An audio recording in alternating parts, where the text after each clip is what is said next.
Class 6th, विषय Sanskrit, both medium. प्रथमः पाठः, प्रथम पाठ अर्थात पाठ 1। शब्द परिचयः, शब्दों का परिचय।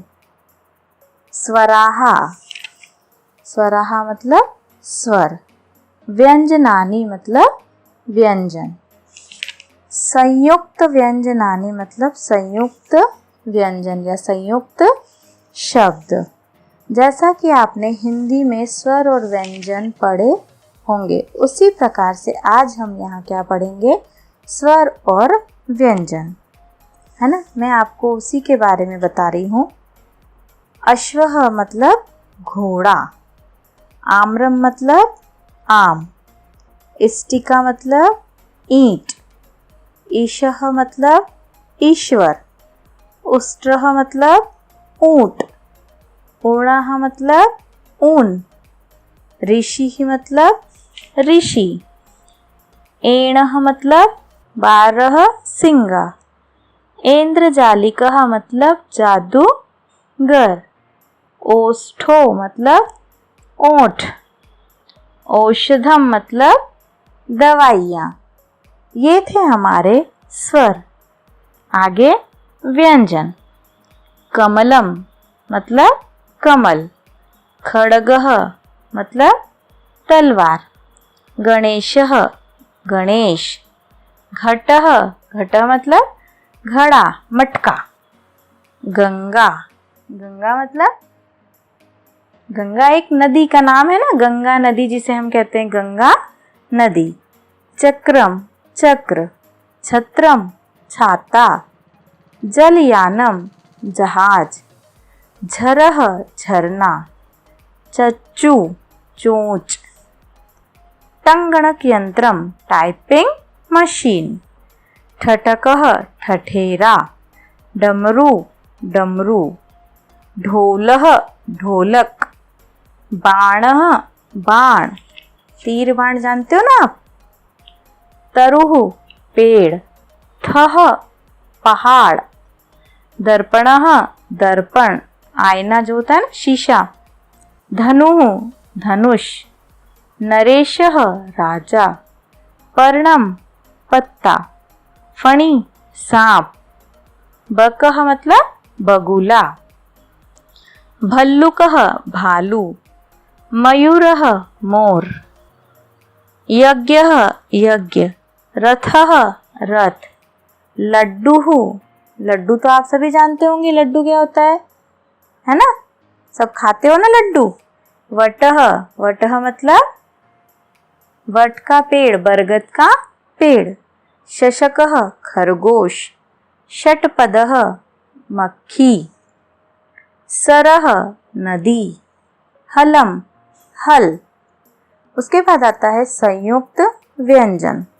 क्षत्रियः क्षत्रिय, त्रसम मतलब जंगल, ज्ञानी, है ना। हम लोग जब स्वर और व्यंजन बोलते हैं तो आखिरी में क्या बोला जाता है, ज्ञ से ज्ञानी।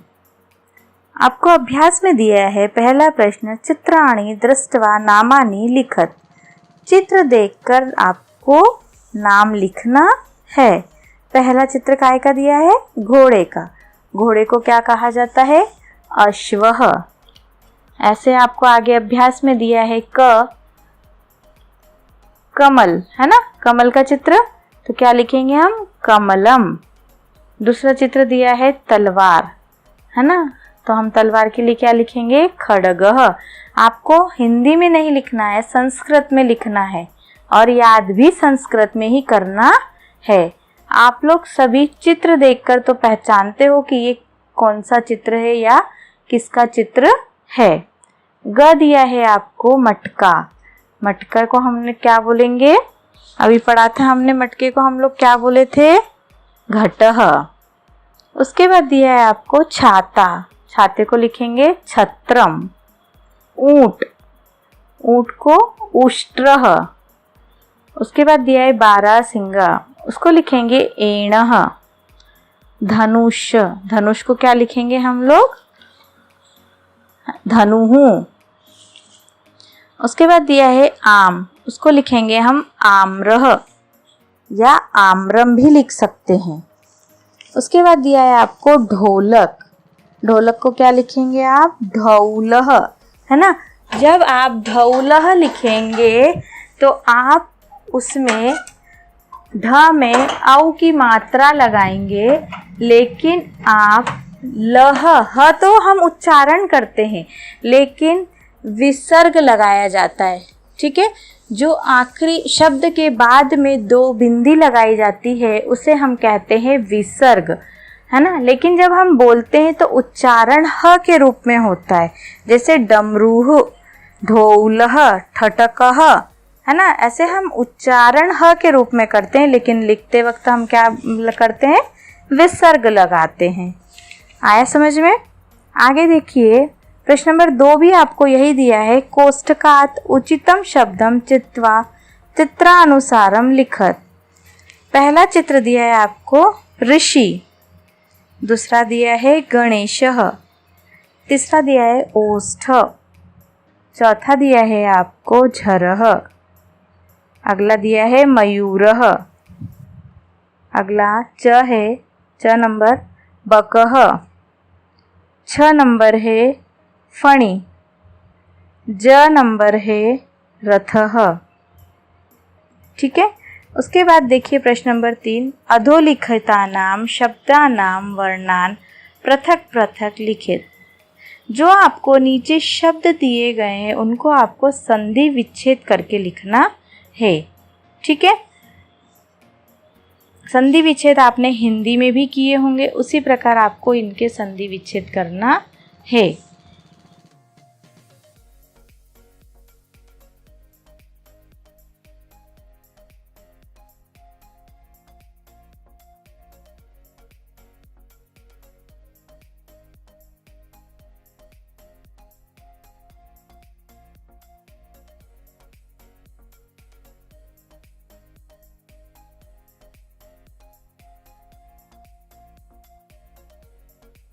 प्रश्न नंबर 4 है रिक्त स्थानानि पूरयत।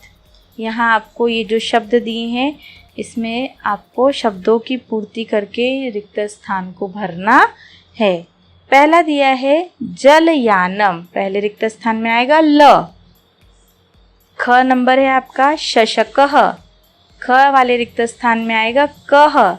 कह मतलब क और ह नहीं लिखना है, कह मतलब क और विसर्ग शशकः। ग लिखना है आपको गणेशः,